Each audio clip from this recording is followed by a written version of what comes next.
Hallo zusammen, wir sind heute in Valletta in Malta angekommen und wir erkunden den nächsten Tag ein bisschen Malta erkunden. Und es hat mega viele so coole Gassen wie jetzt die. Und wir nehmen euch gerne ein bisschen mit, also viel Spaß im Video.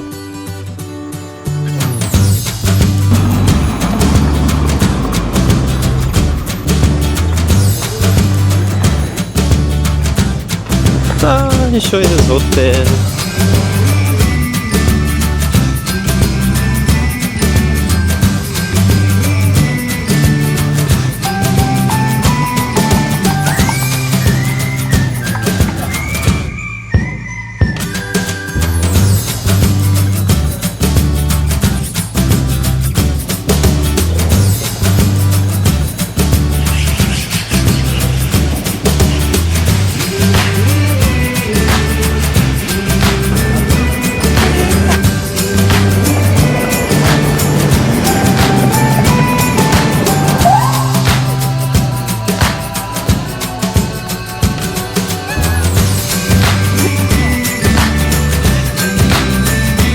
Fast wie auf dem Bundesplatz.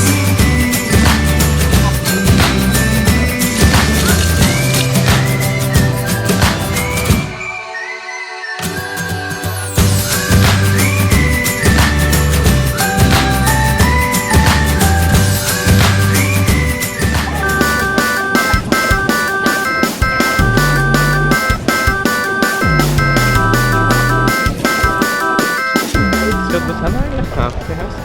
Es ist Ciabatta oder so. Straight. Und das tun wir jetzt. Also, wir haben beide Hunger. Sonst wären wir hässlich aufeinander.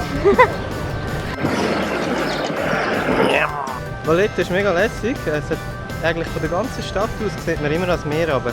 Das ist einerseits, weil das Ganze auf einem Hocker oben ist und andererseits gehen die Gassen immer so geradeaus und runter. Und dann kann man eigentlich so links und rechts schauen und überall geht das Meer runter.